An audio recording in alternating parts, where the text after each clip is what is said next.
JP Nadda से मिलेंगे। थोड़ी देर का वक्त जब दोनों के बीच मुलाकात होगी। चुनाव जीतने के बाद नड्डा से मुलाकात करने वाले हैं प्रवेश वर्मा। नई दिल्ली से 4089 वोटों के साथ जीत हासिल उन्होंने की है और थोड़ी देर में जेपी नड्डा से उनकी मुलाकात होनी है, क्योंकि अब सबसे बड़ा सवाल यही है कि अगला सीएम कौन होगा। काजल हमारे साथ जुड़ गई हैं। काजल, प्रचंड बम्पर जीत के बाद बीजेपी ने जो जीत हासिल की है, उसके बाद अब सवाल यही है कि दिल्ली की गद्दी पर कौन विराजमान होगा। और फिर एक के बाद एक ये मुलाकात की खबरें।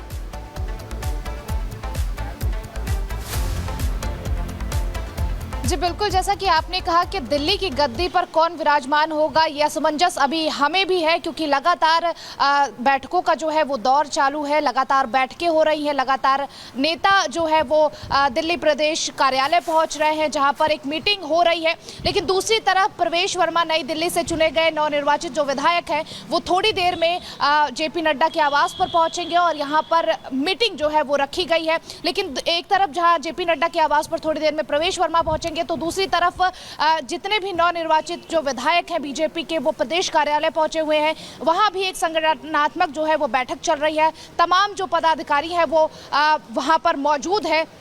तो कहीं ना कहीं ये जो बैठकों का दौर है, बैठकों का जो सिलसिला है, वो लगातार जारी है। लेकिन इन सब के बीच सबसे बड़ा सवाल यही है हमारे पास भी कि आखिर दिल्ली का जो मुख्यमंत्री है, जो मुख्यमंत्री का चेहरा बिल्कुल होगा, सबसे बड़ा सवाल यही है कि आखिर कौन सा नया चेहरा होगा मुख्यमंत्री के तौर पर। जो मंथन का दौर लगातार यहाँ पर काजल चल रहा है। बहुत शुक्रिया इस तमाम जानकारी के लिए। मैं गारंटी दे रहा हूं, भ्रष्टाचार के हर तार की जांच होगी और जिसने भी लूटा है उसको लौटाना पड़ेगा।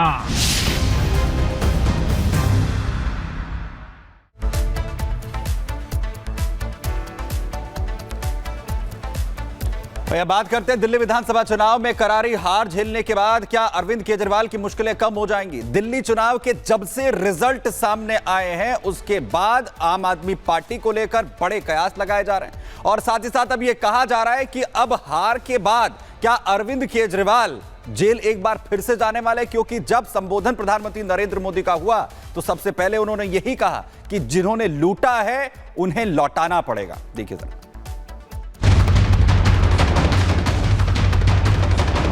आम आदमी पार्टी एक कट्टर ईमानदार पार्टी है।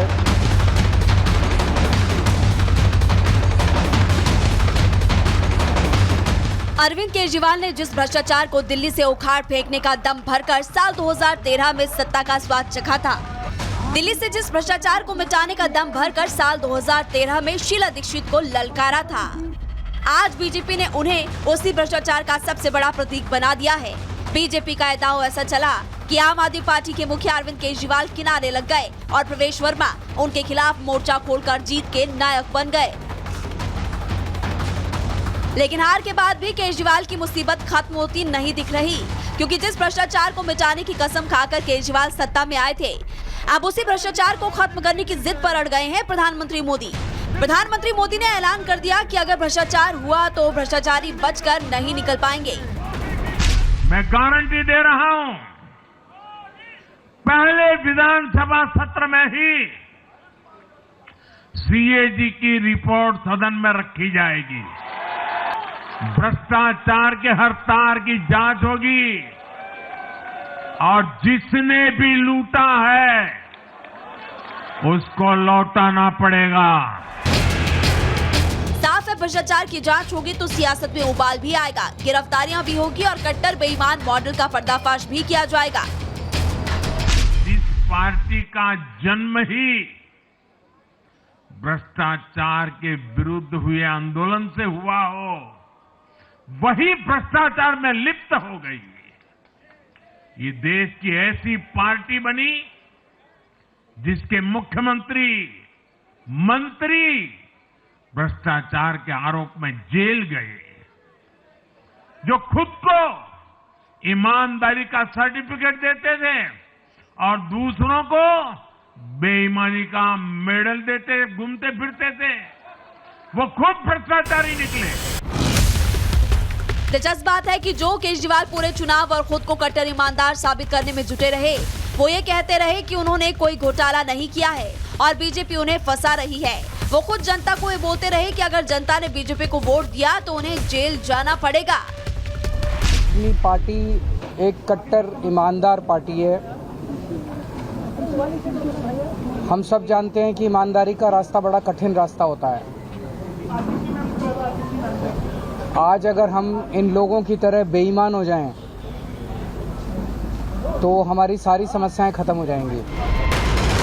दिल्ली में 10 साल तक आम आदमी पार्टी की सरकार रही है। इस दौरान केजरीवाल पर शराब घोटाले से लेकर शीश महल घोटाला और मनी लॉन्ड्रिंग तक के तमाम आरोप लगे हैं।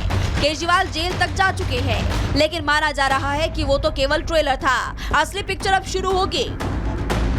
बहरहाल भ्रष्टाचार के खिलाफ पीएम ने जंग का ऐलान कर दिया है। अब देखना ही होगा कि खुद को कट्टर ईमानदार करार देने वाले केजरीवाल इस जंग में खुद को कितना पाक साफ साबित कर पाते हैं।